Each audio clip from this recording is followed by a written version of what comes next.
Friends, మీ అందరికీ కూడా శుభం జరగాలని కోరుకుంటూ సంకటహర చతుర్థి శుభాకాంక్షలతో మరో కొత్త వీడియోతో మీ ముందుకు వచ్చేసిందండి మన ఛానల్. 2025వ సంవత్సరము మాఘమాసము ఫిబ్రవరి 16వ తేదీ ఆదివారం రోజు మనకి సంకటహర చతుర్థి లేదా సంకష్టహర చతుర్థి వ్రతం జరుపుకుంటామండి. ఈ మాఘమాసంలో సంకటహర చతుర్థికి ఎందుకు అంత విశిష్టత? ఈ మాఘమాసంలో స్వయంగా గణనాథుడే పార్వతీ అమ్మవారికి స్వయంగా చెప్పిన ఒక వ్రత కథ, అవన్నీ కూడా క్లియర్గా ఈ వీడియోలో చూద్దాము ఫ్రెండ్స్. ఈ మాఘమాసంలో మనము ఈ వ్రత కథని వినిన చదివిన విశేష ఫలితాలు కలగడమే కాకుండా మనకున్నటువంటి తీరని కోరికలు నెరవేర్చే కథ అండి. తప్పకుండా ఈ మాసంలో వింటే విశేష ఫలితాలు కలుగుతాయి. ఈ మాఘమాసంలో తప్పక వినవలసిన కథ ఒకటి ఉంది ఫ్రెండ్స్. ఈ కథ వింటే మనకి తీరని కోరికలు కూడా తీరిపోతాయట. అంత విశిష్టత ఉంది ఈ కథలో. అది ఇప్పుడు చెప్తాను ఫ్రెండ్స్. ఒకనాడు పార్వతీదేవి ఆ గణనాథుని చూసి, హేరంబ, మాఘమాసంలో ఆచరించవలసిన సంకటహర చతుర్థి వ్రత విధానం గురించి, ఆచరించవలసిన విషయాల గురించి వివరింపము అని అడగగా, అప్పుడు గణపతి, అమ్మ పార్వతీదేవి, మాఘమాసంలో నన్ను ద్విజప్రియుడను నామంతో పూజించవలను. శక్తి కొలది మోదకాలను మొదలగైన నైవేద్యంగా సమర్పించాలి. చంద్రోదయం తర్వాత చంద్రునకు ఆర్ఘ్యం వదిలి బంధువులతో ఇంటిలో వారితో కలిసి భుజించవలెను. శక్తి కొలది బ్రాహ్మణులను పూజించి దక్షిణతోటి సహా మోదకాలను వారికి దానం చేయవలను.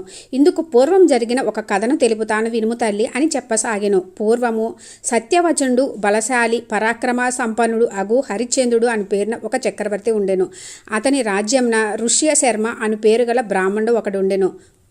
ఒక కుమారుడు కలిగిన తర్వాత ఋష్యశర్మ మరణించెను. భార్య పసివాడునగు కుమారుడిని పోషించుటకై నానా అవస్థలు పడుచు భిక్షమెచ్చుచు అతి కష్టంతో కాలం గడుపుచుండెను. ఇట్లుండగా గణపతి మీద ఆమెకు గల స్థిరభక్తి వలన యాచించి తెచ్చిన వస్తువులతోనే శ్రద్ధ భక్తితో శ్రీ సంకటహర చతుర్థి వ్రతం చేయుచుండెను. ఒకనాడు ఆమె గణనాథుని పూజించుచుండగా కుమారుడు ఒక గణపతి విగ్రహం తీసుకొని మెడక త్రాడును కట్టి ఆడుకొంచు బయటికి వెళ్ళెను. అంతటా ఒక నీచుడు ఆ బాలుడిని తీసుకొని తన ఇంటికి చేరి కుండలను కాల్చు నెపంతో ఆ బాలుడిని మంటలో పడవేసెను. పూర్తయిన అనంతరం ఆ తల్లి కుమారుడు కనిపించకపోవడంతో బోరుని ఏడుస్తూ గణపతి దగ్గరకు వచ్చి, ఓ గజానన, పుత్ర దుఃఖమును పొందిన నన్ను రక్షింపుము, నా కుమారు నా దగ్గరకు రప్పించుము అని ప్రార్థించెను. ఇట్లుండగా మరునాడు ఆ నీచుడు కాలిన కుండలను తీసుకొంటకై రాగా ఆ బాలుడు అక్కడే ఉన్న నీటిలో హాయిగా ఆడుకోవడం చూసి మిక్కిలి భయంతో ఆ ప్రాంతంను పాలించు రాజు వద్దకు వెళ్ళి, రాజా, నా కుమార్తె పెళ్లికై కుండలను చేసి ఎంత కాల్చినను అవి కాలకపోవడంతో మాంత్రికుడిని అడగగా ఈ వార్త తెలిసిన ఆ మాంత్రికుడు ఒక బాలుని బలి ఇచ్చించో నీ కార్యం నెరవేరని చెప్పగా, అంతట నేను ఒక విధవ కుమారుని తెచ్చి మంటలో పడవేశాను. ఉదయం చూడగా ఆ బాలుడు ఆ రూపంలో చెక్కు చెదరక ఆడుకొని ఉండడం చూచి భయంతో ఈ వార్తను మీకు తెలియచేయుటకు వచ్చితిని అని చెప్పగా, రాజు ఆ వార్త విని ఆశ్చర్యచకితుడై కుమ్మరి వెంట వచ్చి అక్కడ ఆడుకుంటున్న బాలుని అతని వద్ద మెడకు తాడుతో కాంతివంతమైన గణపతిని చూచి, నాయనా, నీవు ఎవరివి, నీ తల్లిదండ్రులు ఎవరు అని అడిగాను. ఆ బాలుడు చెప్పిన గుర్తులను బట్టి వాడి తల్లి దగ్గరకు తీసుకొని వెళ్ళిరి. అంతయు కూడా ఆ తల్లికి వివరించరి. అంతటా ఆ బాలుని తల్లి, నేను ఆచరిస్తున్న సంకటహర చతుర్థి వ్రతం వల్లనే నా కుమారుడు మంటల్లో మాడక సుఖంగా ఆ గణనాథుని అనుగ్రహంతో బతికి వచ్చెను. అంతయు కూడా ఆ గణపతి కృపాబలమే, ఆయన అనుగ్రహంతో ఇలా జరిగింది అని పలకగా సంతోషంతో ఆ రాజు అక్కడ జరిగిన గణపతి వ్రతం జరుగుతుంది కదండి, ఆ మందిరమునకు వెళ్ళి నమస్కరించుకొని సంకటహర గణపతి వ్రతం తాను చేయుడియేగాక తన రాజ్య ప్రజలందరినీ కూడా ఈ వ్రతం చేయవలనని ఆదేశించెను. రాజు ఆదేశానుసారం ఎల్లరినూ ఈ వ్రతం ఆచరించి సుఖించిరి. ఇది ఈ మాఘమాసంలో తప్పక వినవలసిన, చదవవలసిన కథ ఫ్రెండ్స్.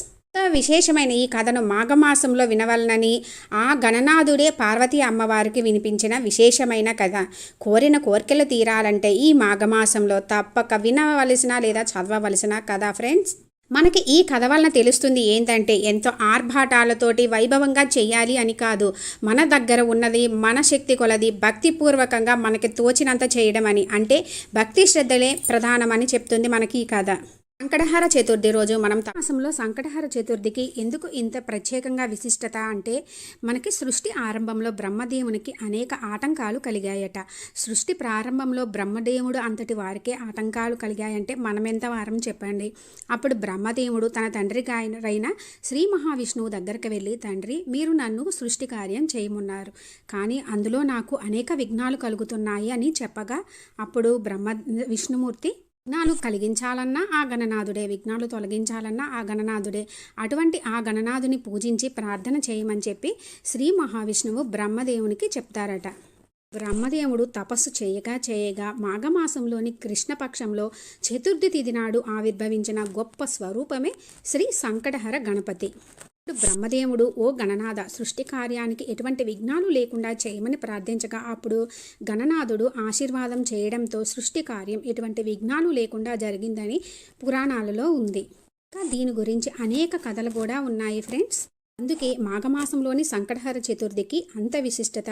ఈ రోజే సంకటహర గణపతిగా ఆవిర్భవించిన రోజు. బ్రహ్మదేవుడు అంతటి వారికే ఈ వ్రతం వలన కష్టాలు తీరాయంటే ఇక మన కష్టాలు కూడా తీరుతాయి కదా ఫ్రెండ్స్. మనం ఎంతటి వారము తెలిసింది కదా ఫ్రెండ్స్. మాఘమాసంలో సంకటహర చతుర్థి యొక్క విశిష్టత మరియు మనకి ఈ మాఘమాసంలో స్వయంగా ఆ గణనాథుడే పార్వతీ అమ్మవారికి చెప్పినటువంటి వ్రత కథ.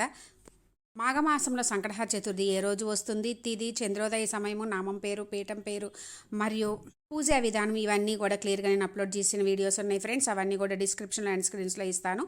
ఇంట్రెస్ట్ ఉంటే విజిట్ చేయండి. ఎంతో విశేషమైన ఈ మాఘమాసంలో భక్తి శ్రద్ధలతో మనస్ఫూర్తిగా ఆ గణనాథుని పూజించుకొని ఆ గణనాథుని అనుగ్రహంతో మీకు అన్నింటా విజయం చేకూరాలని కోరుకుంటున్నాను ఫ్రెండ్స్. Thanks for watching.